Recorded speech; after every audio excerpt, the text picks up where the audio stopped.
오늘 하나님께서 우리에게 주신 말씀은 마태복음 26장 6절에서 13절 말씀 교독하시겠습니다. 예수께서 베다니 나병 환자 시몬의 집에 계실 때에 한 여자가 매우 귀한 향유 한 옥합을 가지고 나와서 식사하시는 예수의 머리에 부으니 제자들이 보고 분개하여 이르되 무슨 의도로 이것을 허비하느냐. 이것을 비싼 값에 팔아 가난한 자들에게 줄 수 있었겠도다 하거늘. 예수께서 아시고 그들에게 이르시되 너희가 어찌하여 이 여자를 괴롭게 하느냐. 그가 내게 좋은 일을 하였느니라. 가난한 자들은 항상 너희와 함께 있거니와 나는 항상 함께 있지 아니하리라. 이 여자가 내 몸에 이 향유를 부은 것은 내 장례를 위하여 함이니라. 함께 하겠습니다. 내가 진실로 너희에게 이르노니 온 천하에 어디서든지 이 복음이 전파되는 곳에서는 이 여자가 행한 일도 많아요 그를 기억하리라 하시니라. 아멘. 네, 오늘 설교 제목은 거룩한 허비입니다. 여러분 혹시 낭비, 허비는 좋은 일일까요? 나쁜 일일까요? 그렇죠. 얘들아, 얘보다 낭비하고 막 아무렇게나 쓰고 이런 건 좋은 일이야, 나쁜 일이야? 맞아, 우리 예건이도 알듯이 낭비하고 허비하는 일은 나쁜 일이에요. 그런데 이 좋지 않은 이 일을 오늘 이 본문에서 한 사람이 있습니다. 혹시 여러분들도 이번 주에 낭비하거나 허비한 일이 없는지 한번 생각해 보시면 좋을 것 같아요. 아니면 멀리 갈 필요도 없어요. 오늘 내가 낭비하거나 허비한 것이 있나? 다 웃으시죠? 어떤 사람들은 시간을 낭비하고 어떤 사람들은 돈을 낭비하고 재능을 낭비하고 에너지를 낭비하기도 합니다. 아마 웃으신 거 보니까 오늘 뭘 많이 낭비하셨나요? 어떻게 보면 이미 각자의 교회에서 예배를 다 드리고 충분히 봉사하고 힘들게 섬겼는데 이 저녁에 피곤한 몸을 이끌고 이 자리에 와서 그것도 멀리 타주까지 와서 예배를 드리는 것 또한 체력적인 낭비, 시간 낭비, 돈 낭비 그렇죠? 그럴 거예요. 아까 우리 목사님도 여기 오늘 올까 말까 고민하셨다고 하는데 그 마음이 무슨 마음인지 어떤 마음인지 충분히 이해할 것 같아요. 그런데 이 오늘 성경에서 우리가 낭비하는 것과는 차원이 다른 낭비를 한 여인이 있습니다. 오늘 본문에서는 한 여자라고 무명으로 나와 있지만 요한복음 12장에서는 이 여인이 나사로의 동생 마리아라고 언급되어 있습니다. 우리가 잘 아는 내용이죠. 마리아가 향유 옥합을 예수님께 가져와 깨뜨린 사건입니다.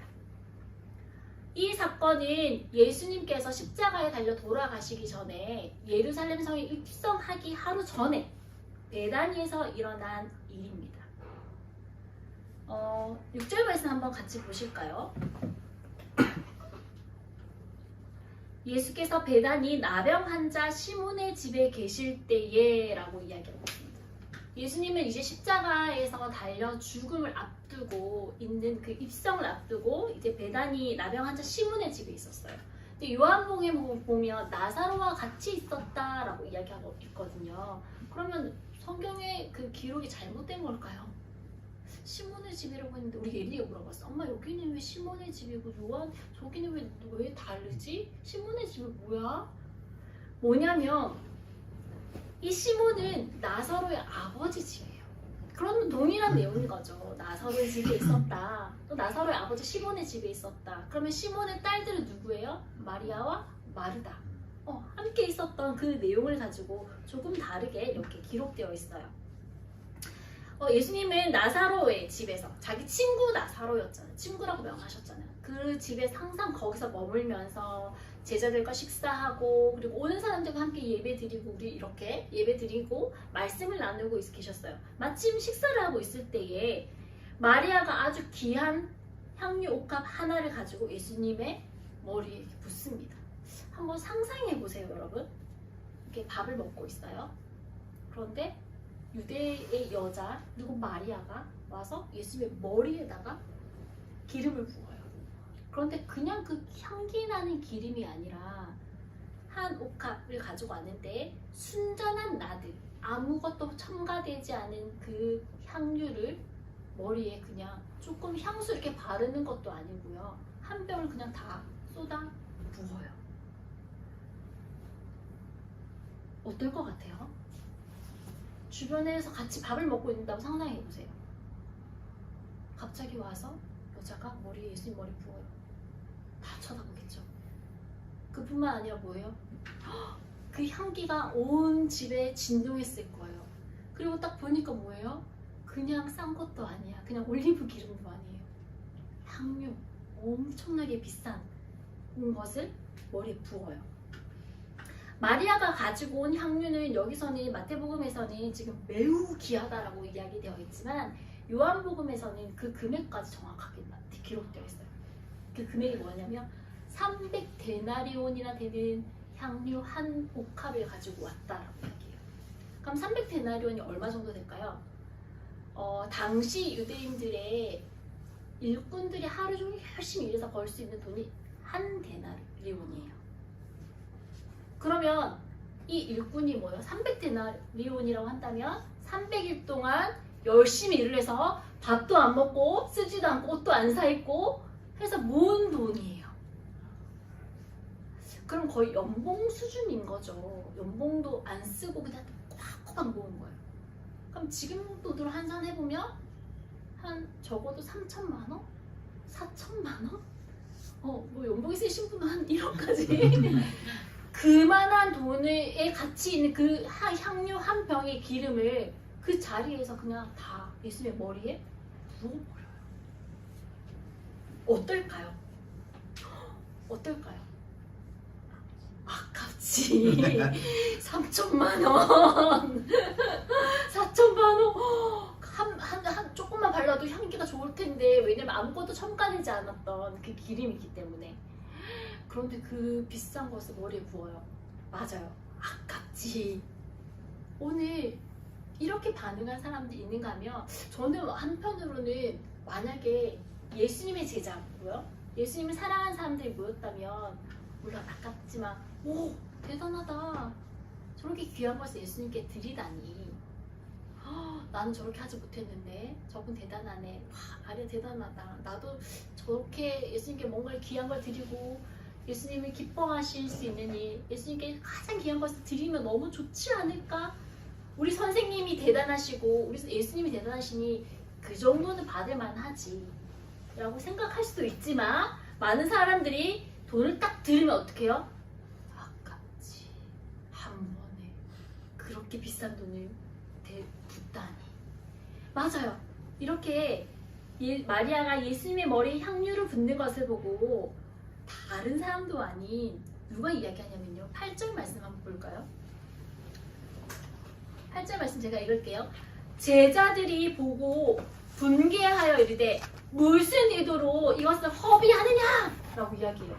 누가 이야기하냐면 예수님의 가장 측근 제자들이 뭐라고 했냐면 예수님께 좋은 것 드렸고 자기 선생님께 귀한 것을 드렸는데 마리아 이렇게 귀한 것 드려서 너무 대단하다. 고마워. 나는 못 드렸는데 너 이렇게 좋은 거 드렸네? 라고 반응한 게 아니라 뭐라고요? 자기네들이 화내면서 마리아 지금 뭐 하는 거야? 이렇게 비싼 것을 왜 낭비하고 있어? 왜 허비하고 있어? 화를 내면서 분개하면서 이야기를 하고 있다는 거예요. 그러면 우리와도 좀 마찬가지이지 않을까요? 우리도 화는 내지 못하지만 아까워. 저 비싼 걸 왜 저렇게 할까? 제자들이 뭐라고 했냐면 그렇게 이야기하는 거예요. 한편으로는 이 뭐라고 하냐면 9절 말씀 내가 읽을게요. 이것을 비싼 값에 팔아 가난한 자들에게 줄 수 있었겠도다 하거늘 하면서 왜 이렇게 비싼 것을 예수님께 한꺼번에 부었니? 그렇게 하지 않고 그거 팔아가지고 가난한 자들에 나눠주면 되잖아. 그럴싸한 내용을 가지고 지금 분개하며 마리아에게 따지고 있어요. 어떻게 보면 제자들의 입장에서 보면 생각해보세요. 자기 가족도 버렸고 집도 버렸고 직장도 버렸고 다 버려두고 예수님을 따라서 3년 동안 지금 살아가고 있어요. 그런데요. 예수님을 따라다녀 보았더니 거절 집도 없고요. 먹을 것도 마땅치 않았어요. 물론 오병이 이어의 기적을 맛보았어요. 우와, 놀라운 일이 일어나네. 귀신들 내어주는 권능도 받았어요. 가는 곳곳마다 기적이 일어나고 병든 자가 고쳐지고 죽은 자가 살아나는 놀라운 표적과 기사와 이적들을 다 맛보았어요. 그런데 그것을 볼 때는 너무 좋고, 우와, 여기가 천국인가 보다, 예수님 너무 대단해. 사람들이 몰려올 때는 뭐예요? 나 예수님 제자야. 너무 기분 좋았을 거예요. 그런데 막상 저녁이 되고 사람들이 다 떠나면 자기네들은 갈 집도 없고 먹을 음식도 없었어요. 당장 내일 먹을 것과 잘 곳을 찾아서 헤매는 이 고단한 삶의 연속이 그들에게는 이젠 좀 편한 곳에서 한 곳에 정착하고 싶어. 내일 먹을 것을 걱정하지 않았으면 좋겠어. 물론 만나와 맥주라기로 하나님께서 먹이시는 건 알겠지만 그래도 조금 좀 쌓아놓고 편안하게 먹으면 안 될까? 하는 마음이 그들 마음속에도 있지 않았을까요? 유월절을 앞두고 예루살렘 성에 입성하실 때에 제자들과 백성들은 예수님이 드디어 우리 왕으로 오시는구나. 예루살렘을 우리 로마에서 우리를 구원해 주실 왕, 정치적인 메시아, 호산나 다윗의 자손이여 라고 외치듯이 그들은 그들 마음속에 정치적으로 우리를 구원해 줄 메시아, 우리 병에서 고쳐줄 메시아, 고통과 압제에서 우리를 구원해 줄 핑크빛 미래가 우리 앞에 놓여있다라고 생각했어. 너무 좋아했을 거예요. 그러니 그들은 이제 예수님은 십자가에 내가 죽으러 간다라고 말했지만 뭐라고 얘기했냐면 제자들이 그 앞에서 뭐라고 했냐면 예수님 누가 더 커요? 우리 중에 누가 더 대단해요? 누가 1등이에요? 누가 수석이에요? 서로 앞다퉈 싸웠어요. 그뿐만 아니라 야고보와 요한의 어머님도 예수님 저 왕이 되시면 그 좋은 자리 가시면 저희 아들도 오른쪽 자리 주세요. 좋은 자리 주세요. 라고 아첨하고 예수님께 무엇을 부탁했죠. 그렇다면 그들은, 제자들은, 그리고 많은 백성들은 예수님이 정치적인 메시아, 자기를 구원해줄 왕, 뭔가 압제되어 있고 고통받는 곳에서, 경제적인 것에서, 물질적인 것에서, 또 육체적인 것에서, 모든 것에서부터 자기를 구원해줄 메시아라고 기대하고 있었던 거예요. 그런데 예수님은 계속 뭐라고 하시냐면 이 앞전에 나는 십자가에 죽을 거야. 난 이제 죽으러 간다라고 무려 3번이나 자신의 죽음에 대해서 예고하셨어요. 그런데 이 말을 들으니까 제자들 어떨까요? 자기가 기대했던 삐끗빛 미래의 예수님은 얘들아 나를 따라라. 내가 왕이 되고 내가 너에게 좋은 자리를 주고 이제 좋은 집에서 맛있는 것을 먹고 너희들은 호화롭게 살 거야 라고 기대했던 그 미래가 다 무너지고 나는 이제 죽으러 간다. 그 말을 들을 때 제자들은 억장이 무너졌을 거예요.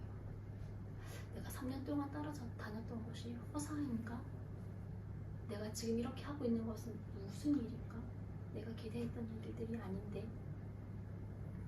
그러고 있을 그때에 마리아가 와서 비싼 그 향유를 예수님 머리에 부으니 제자들이 그동안 꽁꽁 숨겨놓았던 자신의 감정과 분함들과 억울함들이 툭 튀어나왔어요.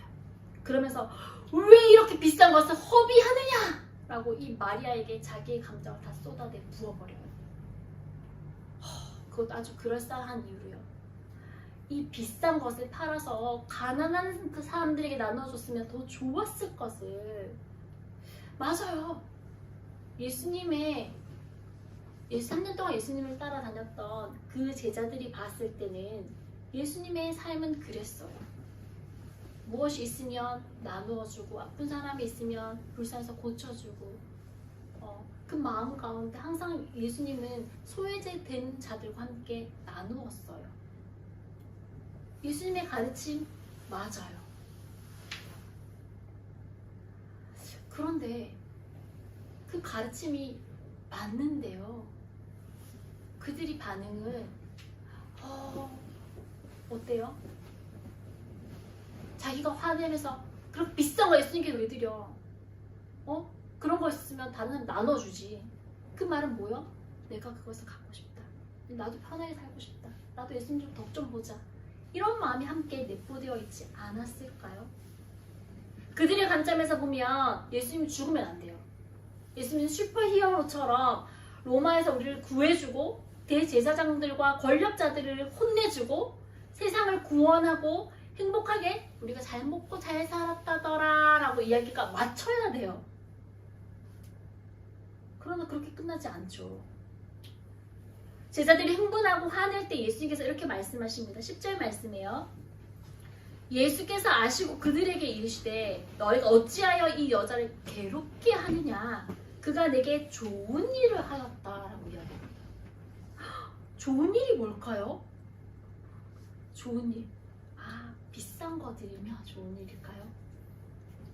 귀한 거 드리면 좋은 일일까요? 그건 아닌 것 같죠? 좋은 일이 뭘까요? 좋은 일. 분명히 좋은 일을 했다고 하거든요. 뭘 드렸지? 뭘 했지? 왜 좋은 일이라고 했을까? 한번 생각해 보세요. 여기서 좋은이라고 하는 것은 칼로스라고 하고요. 일은 에르곤이라고 해요.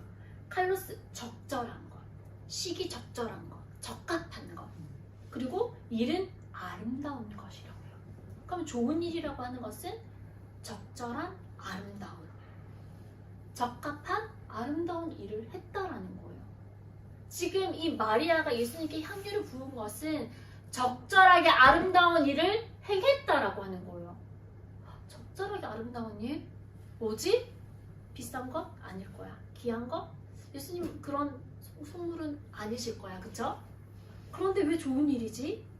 11절 말씀 볼게요. 가난한 자들은 항상 너희와 함께 있거니와 나는 항상 함께 있지 아니하리라. 이 여자가 내 몸에 이 향유를 부은 것은 내 무엇을 위함이라? 장례를 위함이라 라고 이야기합니다. 제자들이 말한 대로 향유를 팔아서 가난한 자들을 구제하고 도와주는 거 선한 일이고 좋은 일이고 맞아요. 맞는 말이에요. 그리고 예수님이 그것을 가르치셨어요. 그런데 뭐라고 말씀하시냐면 그 가난한 자들은 언제나 너희와 함께 할 거야. 그러나 나는 너희와 항상 함께 하지 않을 거야. 예수님은 자기의 죽음을 예고하시고 그것들을 제자들에게 계속 말씀하셨어요. 그러나 그 제자들은 그것을 이해하지 못하고 받아들이지 못했어요. 언제나 예수님과 함께 하신다고 생각했던 거예요. 그런데 이 지금 말하는 이 좋은 일은, 마리아가 한 좋은 일은, 적절한 아름다움은 예수님의 죽음을 암시하고 예수님의 장례를 준비한 일인 거예요. 지금이 아니면 예수님의 죽음을 장례를 준비할 수가 없었어요. 가난한 자들, 병든 자들은 언제나 너희와 함께 하지만 나는 너희와 항상 함께 하지, 육체적으로 함께 하지 않는다라는 것을 계속 예수님께서 예고해 주시고 말씀해 주시는 거예요. 기름을 붓는다는 것은 기름 붓는 사람의 어떤 신분인 것을 알려주는 거예요. 우리 당시에 기름 붓는 사람들을 세 가지 신분으로 볼 수 있거든요. 첫째는 뭐예요? 왕, 다윗, 사울 다 기름 부었죠. 그 다음에 제사장, 그 다음 마지막 선지자예요. 왕, 제사장, 선지자. 그럼 예수님이 지금 기름 부음 받는다는 것은 뭐예요? 예수님은 왕이십니다. 예수님은 우리의 대제사장이십니다. 예수님은 우리의 선지자이십니다. 라는 고백이 담겨져 있는 행위인 거예요. 물론 마리아가 그것을 알고 했는지 모르고 했는지는 성경에 보면 나오진 않아요. 그러나 이 시기적절한 아름다운 일을 지금 이 마리아가 행하고 있는 거예요. 예수님의 장사를 위해, 죽음 위해서 향유를 붓고 기름을 붓는다는 것. 예수 그리스도. 그리스도는 뭐예요? 기름 부음 받은 자. 그러면 지금 이 마리아가 행하는 일은 뭐예요? 예수님이 기름 부음 받은 자가 되었고 예수님이 우리의 왕이 되시고 제사장이 되시고 선지자가 되심을 공식적으로 증명해주는 일인 거예요. 예수님은 그것을 아셨어요. 자기의 죽음을 예고하고 자기의 사명을 이제는 이루어진다. 사명이 이제 속히 이루어진다라는 것을 말씀해 주시고 그렇게 제자들에게 알려주셨어요. 그러나 그럼에도 불구하고 자기 제자들은 자기가 듣고 싶은 대로 들었어요. 자기가 보고 싶은 대로 보았고요. 자기가 믿고 싶은 대로 믿었어요. 예수님 얼마나 답답하셨을까요? 3년 동안 먹이고 재우고 함께 보여줬는데도, 그럼에도 불구하고 내가 죽는다고 이야기를 하는데도 불구하고 저렇게 비싼 향유를 아깝지 않느냐, 허비하지 않느냐, 낭비하지 않느냐라고 자기네들이 오히려 더 앞다투어 나와서 이런 일은 하면 안 돼, 너 지금 잘못한 거야, 마리아를 오히려 질책하고 있으니 예수님의 마음은 어떠하셨을까요? 유대인의 관례대로라고 한다면 죽은 사람들에게 향유를 발라요. 그쵸? 장례를 그렇게 했어요. 시체에다가 향유를 발랐어요. 그런데 예수님은 어떤 죽음을 죽으셨죠? 십자가 죽음을 죽으셨어요. 십자가는 정말 극악무도한 그 죄의 형틀이에요. 형벌이에요. 정말 고통스럽게 죽을 맞이하게 할 뿐만 아니라 그 시신 또한 장례를 치를 수 없게 했어요. 그래서 그 시신을 향유를 바르거나 장례 절차를 못하게 그냥 십자가에서 어떻게 해요? 새들이 나와서 그 시신을 먹게 하고 들짐승이 그냥 먹게 내버려 두었어요. 그만큼 그 죽음 끝까지 잔인하고 극악무도한 죽음으로 맞이하게 했어요. 그럼 예수님은 자기가 십자가 죽음을 죽을 것을 다 알고 계셨고 자기의 시신도 장례를 치르지 못할 수 있구나라고 아마 알고 계셨을 거예요. 그런 것을 본다고 하면 지금 마리아가 자신의 머리에 기름을 붓는다는 건 뭐예요? 죽음을, 장례를 이미 치르고 있다는 거예요. 그런 의미에서 마리아가 향유 옥합을 깨뜨려 예수님께 부었다는 것은 그냥 가장 귀한 것, 가장 비싼 것, 가장 좋은 것을 드린 의미에 넘어서서 예수님의 사명과 예수님의 죽음과 장례를 준비한 행위, 가장 좋은 일이었다는 거예요. 그래서 예수님은 뭐라고 말씀하시냐면 13절에요. 내가 진실로 너희에게 이르노니 온 천하에 어디서든지 이 복음이 전파되는 곳에서는 이 여자가 행한 일도 말하여 그를 기억하리라 라고 이야기해요. 예수님, 복음 예수님이시잖아요. 예수님은 우리 구원자예요. 우리를 살려주신 분이에요. 우리의 생명이 내어주신 분이에요. 이 구원자의 복음이 전해지는 곳에 무엇도 전하라고요? 이 여자가 행한 일, 좋은 일을 함께 전하라는 거. 시기적절한 아름다운 일을 함께 전하라고 말씀하고 있어요. 천국에 가면 우리는 어떤 삶을 살까요? 이거는 천국에는 어떤 삶을 살 것 같아? 찬양하고 예배하고 즐겁고 기쁜 일이 있겠지. 맞아요. 천국에서는 우리 지금과 이렇게 예배 드리겠죠. 그리고 성도들 함께 교제하겠죠. 그 다음에 맛있는 것도 먹고 뭐 위로하고 찬양하고 늘 기도하고 말씀 보고 이런 모든 삶이 그냥 자연스럽게 이루어질 거예요. 그런데 천국에서 하지 않는 일이 있어요. 뭘까요? 이 땅에는 있지만 천국에 하지 않는. 뭘까? 장례식. 장례식? 그것도 없게. 그거 너무 많겠죠? 되게. 예리한데요. 이 장례와 함께 연결 지으셨는데, 죽음이 없죠. 맞아요. 그것도 많은데, 천국에는 전도함이 없어요. 왜요? 다 믿으니까. 그런데 이 땅에서 예수님께서 죽으시고, 부활하시고, 우리에게 주신 마지막 지상 명령이 뭐예요? 너희는 가서 전하라. 지상 명령 뭐예요? 선교적인 명령을 내리셨잖아요. 그러면 선교사들만 전하고 목사들만 전하고 특별한 사람들만 전하는 것이 아니라 모든 그리스도인들은 우리가 가지고 있는 사명이 뭐예요? 전도예요. 전도하는 거. 그거는 우리 일상생활에서 다 하는 거예요. 일터에서 일하시는 분, 사업하시고 직장에서 일하시는 분들 일터 사역자로 선교하시는 거예요. 교회에서 또 직장에서 학교에서 학원에서 만나는 모든 사람들에게 우리도 뭐예요? 학원 사역자예요. 학교를 보내서 공부를 하지만 친구들에게도 예수님 전하는 사역자일 거예요. 우리 모두 다 사역자예요. 하나님의 그 사명을 받은 사람들이에요.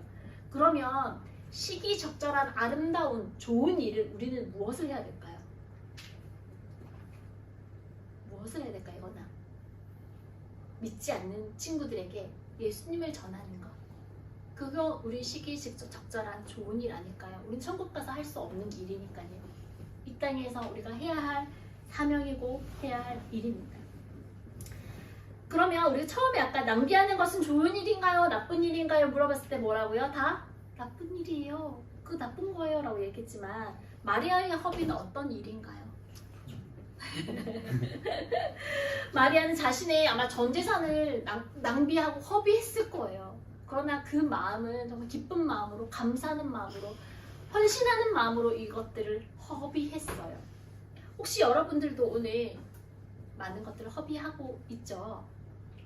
그쵸? 아까 이렇게 2번 예배는 왜 드려야 되며 왜 여기 와서 또 예배를 드려야 되며 이거 낭비 아니야? 허비 아니야? 너무 피곤한데? 힘든데?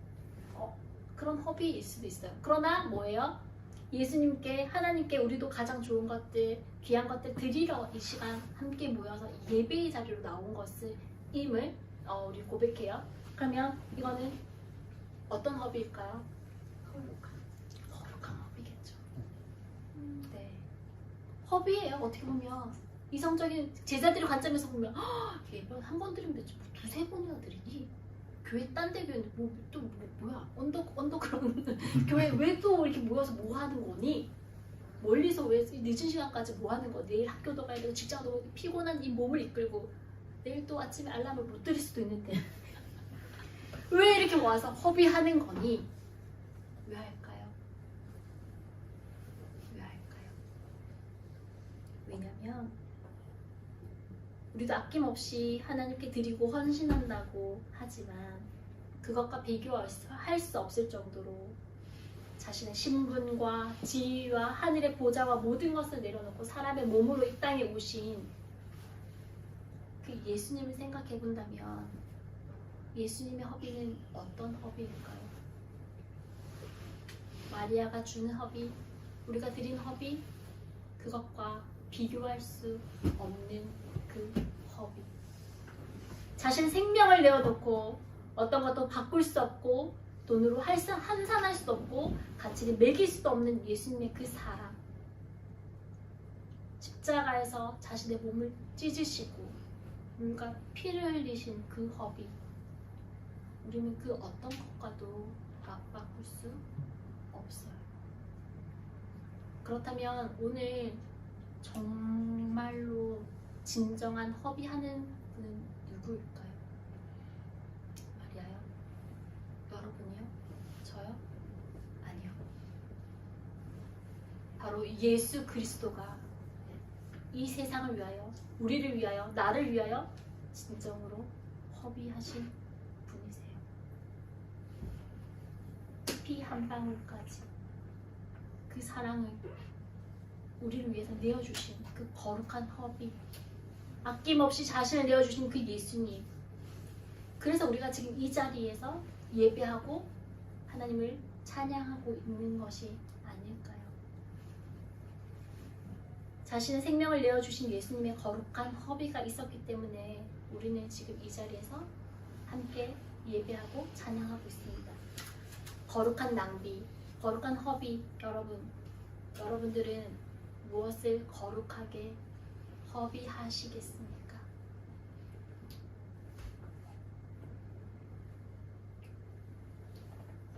우리가 한 주 살아가면서 또 지금 사순절 기간을 보내고 있으면서 예수님의 그 십자가의 죽음을 준비하고 같이 준비하는 이 사순절 기간 동안 우리는 어떤 좋은 것으로, 좋은 일로 하나님께 거룩하게 허비하며 나아가시겠습니까?